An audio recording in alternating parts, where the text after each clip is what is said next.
जय श्री राम। आप सभी का स्वागत है मेरे चैनल पे। हम सुन रहे हैं रामायण की संपूर्ण कथा। अभी तक हमने सुना कि भरत जी प्रभु श्री राम जी को लेने आए थे वापस, पर श्री राम प्रभु उनके साथ नहीं गए और उन्हें समझाकर वापस भेज दिया अयोध्या में। तो चलिए आगे की कहानी स्टार्ट करती हूँ मैं। मेरे द्वारा बोली गई कथा आपको पसंद आ रही हो तो वीडियो को लाइक, शेयर और चैनल को सब्सक्राइब जरूर कीजिएगा। अत्रि मुनि से विदा लेकर राम ने दंडक वन में प्रवेश किया। बड़ा हरा भरा और घना वन था। भांति भांति के जीव जंतु और पशु पक्षियों की आवाज़ें सुनाई पड़ रही थी। जहाँ तहाँ मुनियों के आश्रम थे, जिनमें से वेद ध्वनि आती थी। श्री राम के आने का समाचार पाकर ऋषि मुनि बड़े प्रसन्न हुए और उन्होंने राम को अपना दुख बताया। मुनि बोले, यहाँ वन में अनेक राक्षस तरह तरह का रूप बनाकर घूमते रहते हैं और अवसर पाकर हम लोगों पर हमला कर देते हैं। राम ने उनकी बातें ध्यान से सुनी और उन्हें ढाढ़सा दिया। वह रात उन्होंने मुनियों के साथ आश्रम में ही बिताई। अगले दिन राम, लक्ष्मण और सीता ने और भी घने वन में प्रवेश किया। कुछ दूर जाने पर एक विशाल शरीर और लंबी बाहों वाला दानव मिला। उसने झटपट सीता को पकड़ लिया और राम लक्ष्मण से डपक कर बोला, ढोंगियो, तुम कौन हो? मुनि का वेश बना लिया है और ऐसी सुंदर स्त्री लिए घूम रहे हो। यह मेरे काम की है, भाग जाओ। राम ने पूछा, तुम कौन हो? वह गरज कर बोला, मैं महाबली विराज हूँ। जल्दी भाग जाओ, नहीं तो फाड़ कर खा जाऊंगा। राम लक्ष्मण ने उन पर बाड़ों की वर्षा शुरू कर दी। विराट क्रोध से पागल हो गया। बाड़ों की वर्षा कुछ भी परवाह न करके वह राम लक्ष्मण पर झपट पड़ा। दोनों भाइयों को अपनी लंबी भुजाओं में जकड़कर वह एक ओर चल पड़ा। यह देखकर माता सीता जोर जोर से रोने लगी। राम लक्ष्मण ने उसके दोनों हाथ मरोड़कर तोड़ डाले। तब राक्षस जमीन पर गिर पड़ा।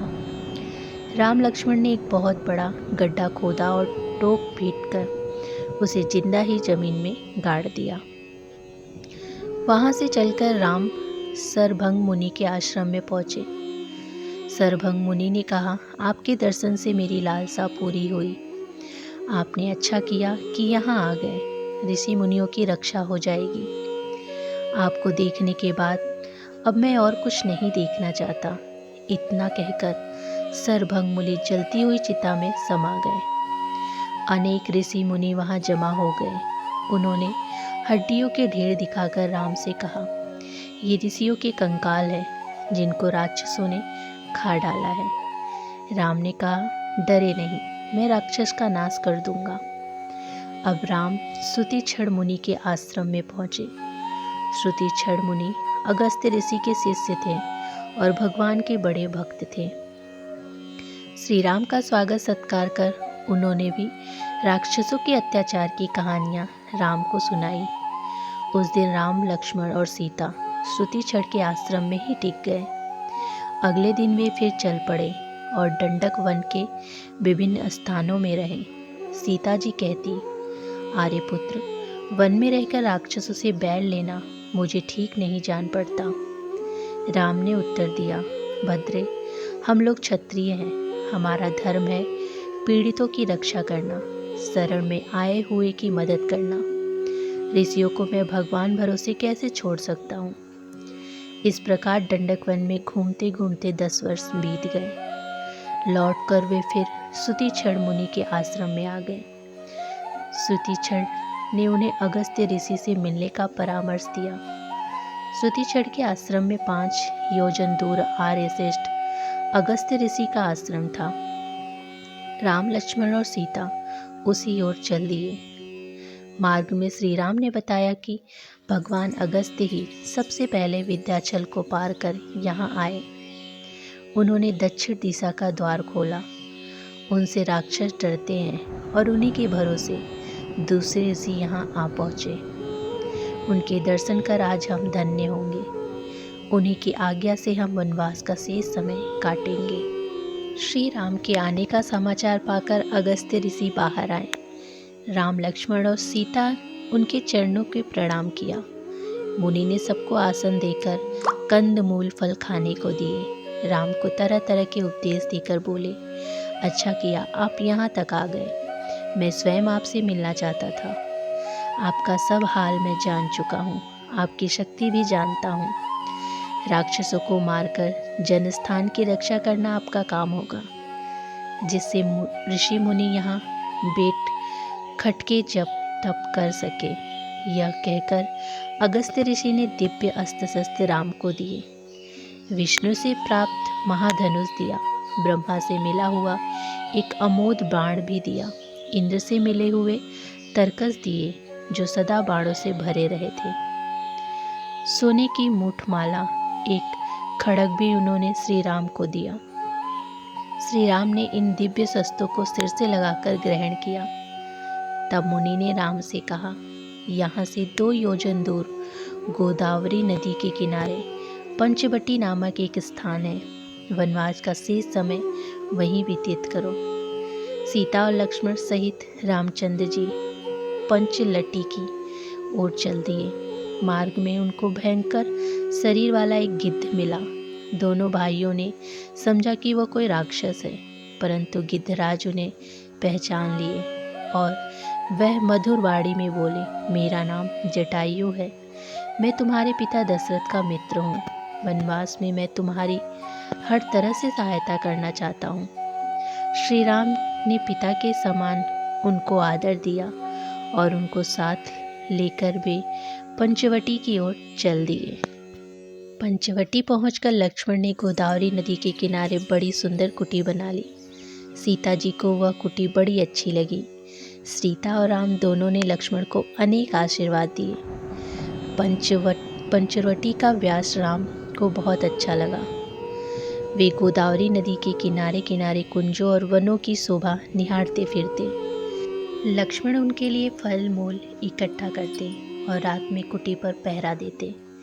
इस तरह 3 वर्ष हो गए। एक दिन राम, लक्ष्मण और सीता अपनी पर्णकुटी के सामने बैठे हुए थे। इतने में रावण की बहन सुपर्णखा उधर आ निकली। राम के रूप को देखकर वह विकल हो गई।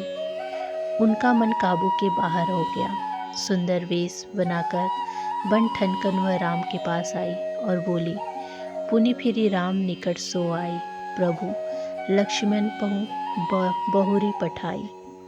लक्ष्मण कहाँ तुहि सो बरही, जो तृण तोरी लाज परि हरही। हे रूप निधान सुनो, मैं विश्व विजयी लंका के महाप्रतिभी राजा रावण की बहन हूँ। संसार में मेरे समान कोई दूसरी सुंदर नहीं है।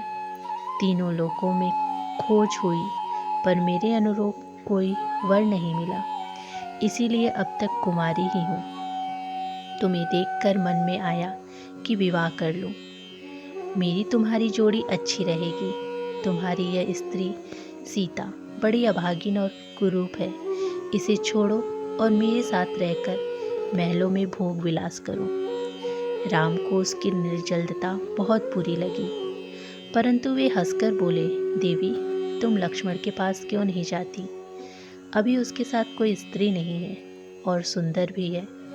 तब वह लक्ष्मण के पास गई। लक्ष्मण ने कहा, मैं सेवक हूँ, मेरी स्त्री होने पर तुम्हें दासी बनकर रहना पड़ेगा।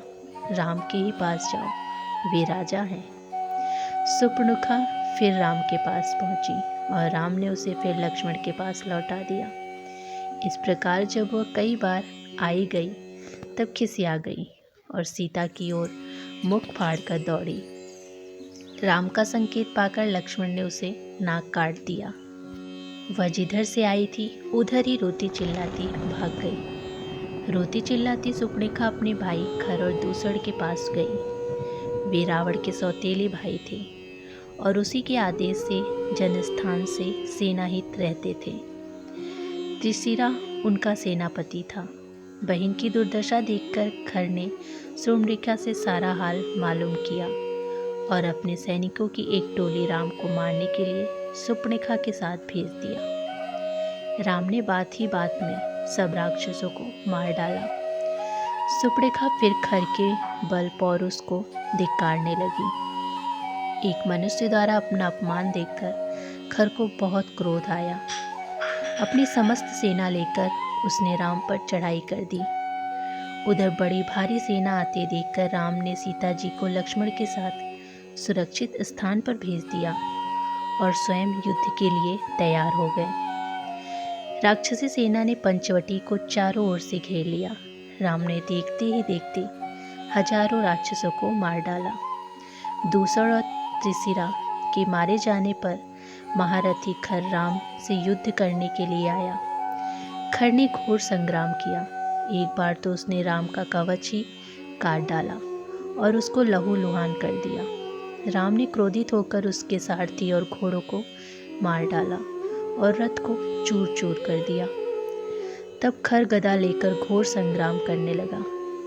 शत्रु को महाप्रबल देखकर राम ने अगस्त्य ऋषि का दिया हुआ वैश्रम धनुष हाथ में लिया और उस पर इंद्र बाण रखकर पूरी शक्ति से चला दिया। बाण खर की छाती में लगा, उसका हृदय फट गया। 1.25 घंटे के युद्ध में अकेले राम ने 14 शस्त्र राक्षस मार डाले। जनस्थान से राक्षसों का भय सदा के लिए मिट गया। खर के मारे जाने पर देवताओं ने आनंदित होकर फूलों की वर्षा की और तरह तरह के बाजे बजाए।